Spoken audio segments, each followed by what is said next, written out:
বন্ধুরা, আজকে বানাবো আমি বাড়িতে সুস্বাদু আমের আচার।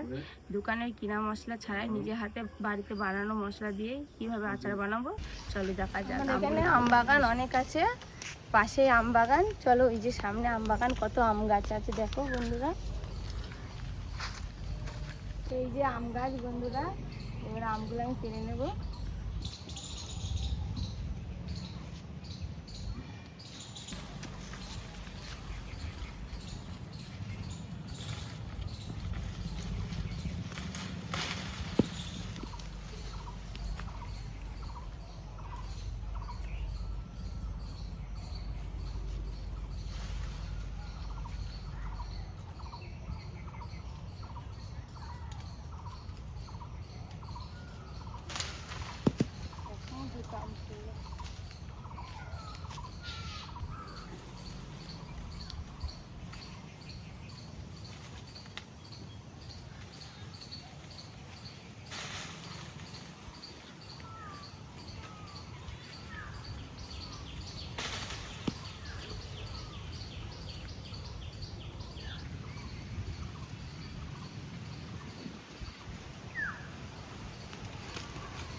বন্ধুরা, এবার আমি আমগুলো কেটে নেব।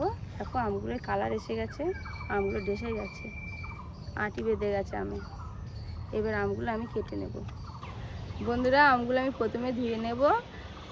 ছাড়ানোর পরে ধোয়া যাবে না কারণ ধুলে পরে যে অনেক দিন আচারগুলো আমি রেখে খেতে পারবো, বা আপনারাও খেতে পারবেন। কারণ ওই ধুয়ে নিলে আচারগুলো বেশি দিন থাকবে না, পচে যাবে। থেকে আমগুলো ধুয়ে নেব। দেখো বন্ধুরা, আমাদের একটা ছোট্ট গাছে কত সুন্দর আম হয়েছে, ন্যাংড়া আম।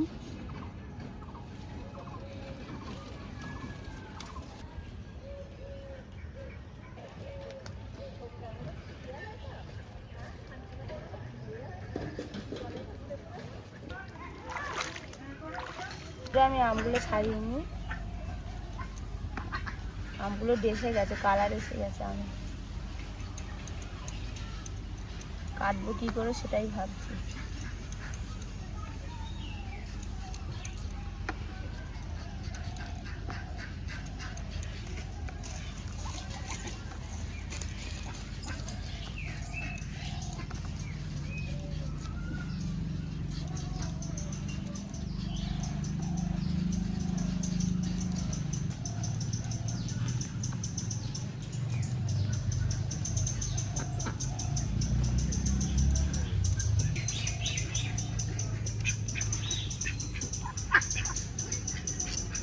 আমগুলো প্রচুর শক্ত।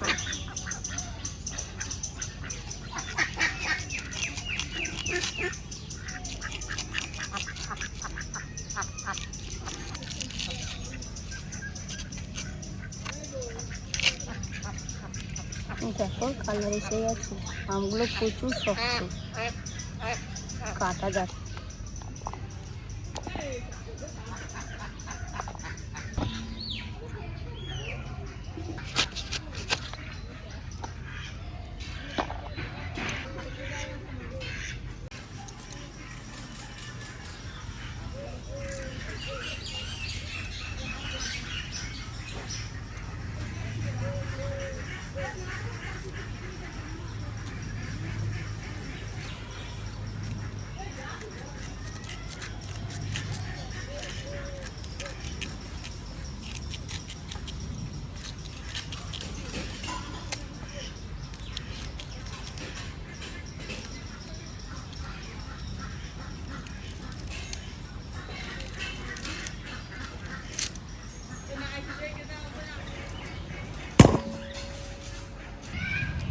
বন্ধুরা, আমগুলো খুব কষ্ট করে কাটছি আমি, কারণ আমটা ডেসে গেছে তো, আঁটি বেঁধে গেছে, ওর জন্য কাটতে খুব কষ্ট হচ্ছে।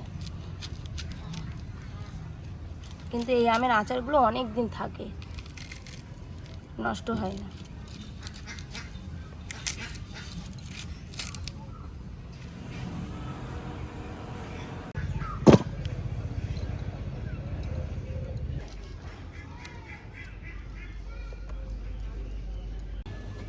বন্ধুরা, আমগুলো আমার কাটা হয়ে গেল।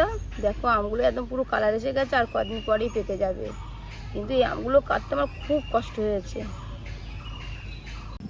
আমগুলোই হলুদ মাখিয়ে অল্প সময় একটু রোদ্দুরে রেখে দেবো।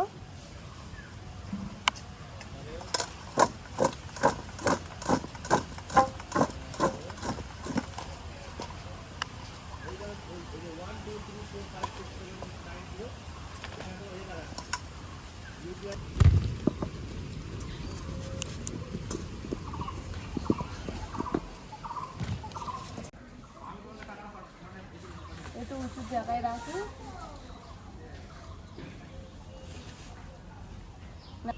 একটু উঁচু জায়গায় রাখলাম, নাহলে ধুলো টুলো ছিটিয়ে যাবে। বন্ধুরা, আমের আচার বানাতে কি কি মশলা লাগে আমি বলছি। দেখো, ধনে, গোলমরিচ, পাঁচফোড়ন, শুকনো লঙ্কা, অল্প একটু সর্ষের তেল দেবো, তেজপাতা, শুকনো লঙ্কার ফোড়ন দেবো, আর এই যে মিষ্টি গুড়টা আস্ত আছে, কিন্তু আমি নরম গুড় পাইনি, অনেক সময় নরম গুড় দিয়েও হয়। এটা আমি থেতো করে নেবো। গুড়গুলো আমি থেতো করে নিচ্ছি থালার উপরে।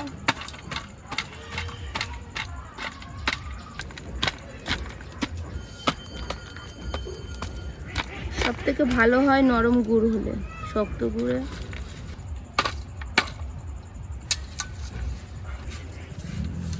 এবার আমি এটাকে সাজিয়ে চাপা দিয়ে রেখে দেবো, নাহলে মাছ জ্বালাতন করছে। মশলাগুলো ভেজে নেব।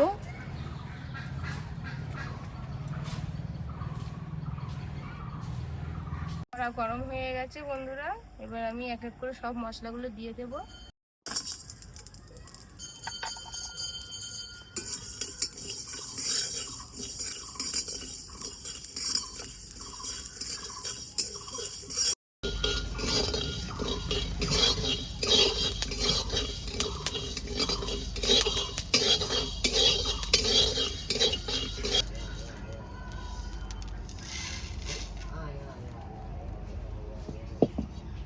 গোলমরিচ দেব,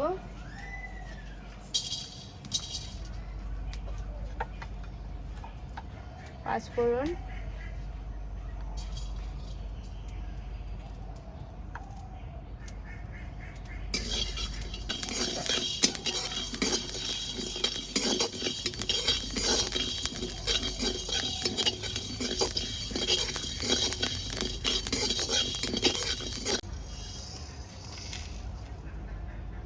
লঙ্কাটা ভেজে নেব।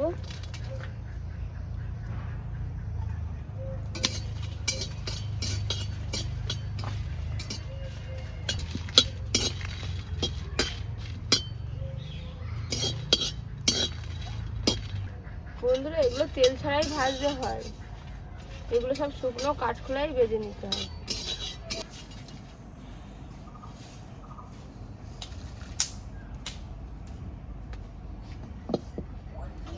বন্ধুরা, কড়াইতে সর্ষের তেল দিয়ে নিলাম, অল্প করেই দেব। তেল গরম হয়ে গেছে, তেজপাতা, পাঁচফোড়ন,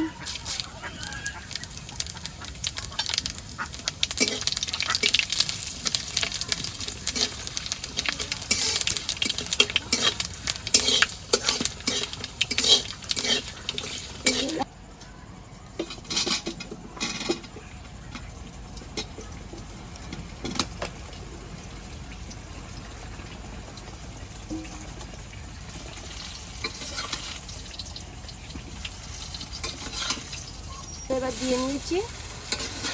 আমগুলো হালকা হালকা করে ভেজে নেব।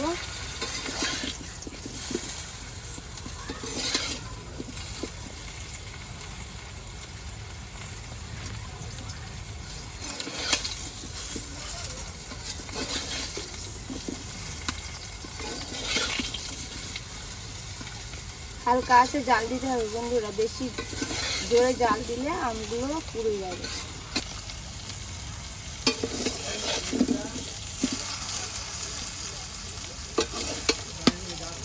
অল্প একটু লবণ দেব পরিমাণ মতো।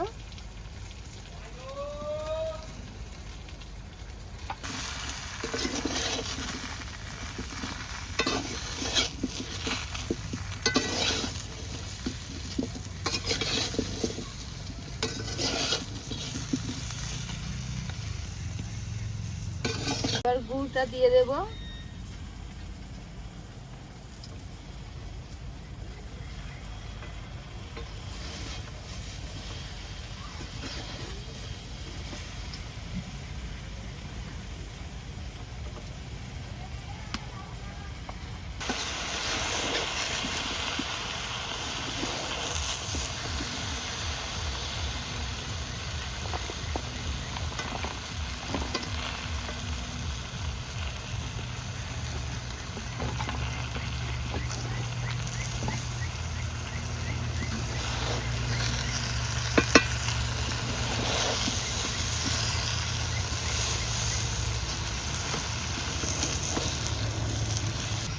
বন্ধুরা এবার কিছুক্ষণ চাপা দিয়ে রাখবো। চাপা দিয়ে রাখলে অনেকটা হেজে যাবে, হেজে গেলেই তখন নাড়তে সুবিধা হবে।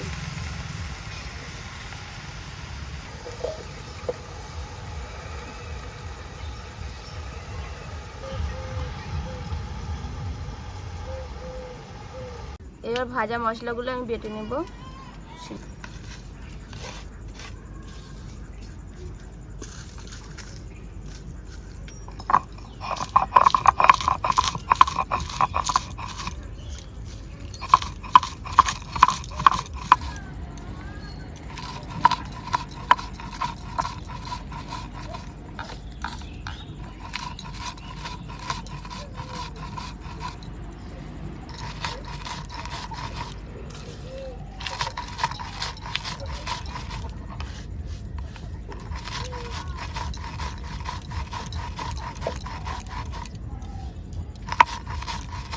দেখি এবার ঢাকনাটা তুলে আচারটা কতদূর হয়েছে।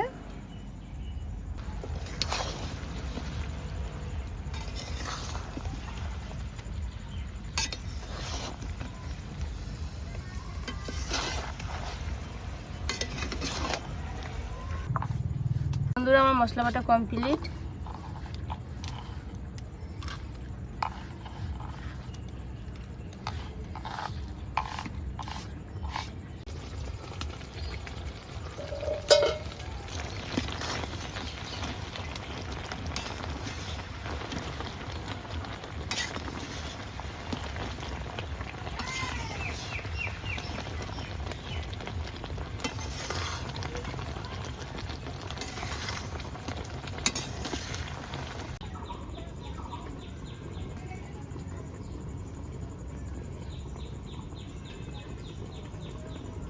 কতদূর হলো ঢাকনাটা খুলি, হয়ে গেছে প্রায়। কত সুন্দর কালার এসছে দেখো।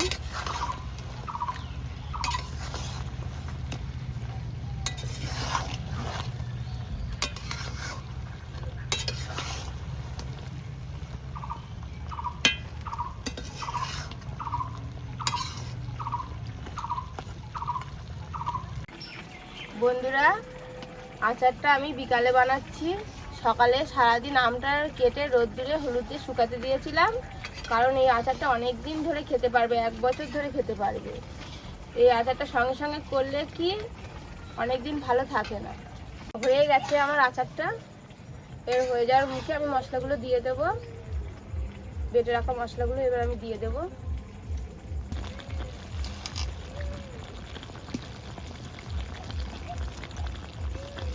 মশলাগুলো আমি খুব ভালোভাবে বাটিনি, কারণ একটু শক্ত শক্ত আছে। এইগুলো আচার খাওয়ার সময় মুখের মধ্যে পড়লে খুবই ভালো লাগবে খেতে।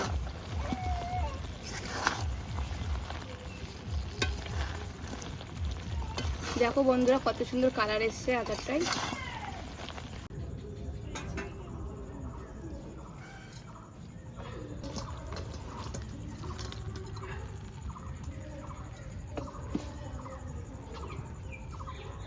বন্ধুরা দেখো আচারটা কত সুন্দর হয়েছে, নরম পুরো, আর হচ্ছে হালকা ঝোল, খুব সুন্দর, অসাধারণ।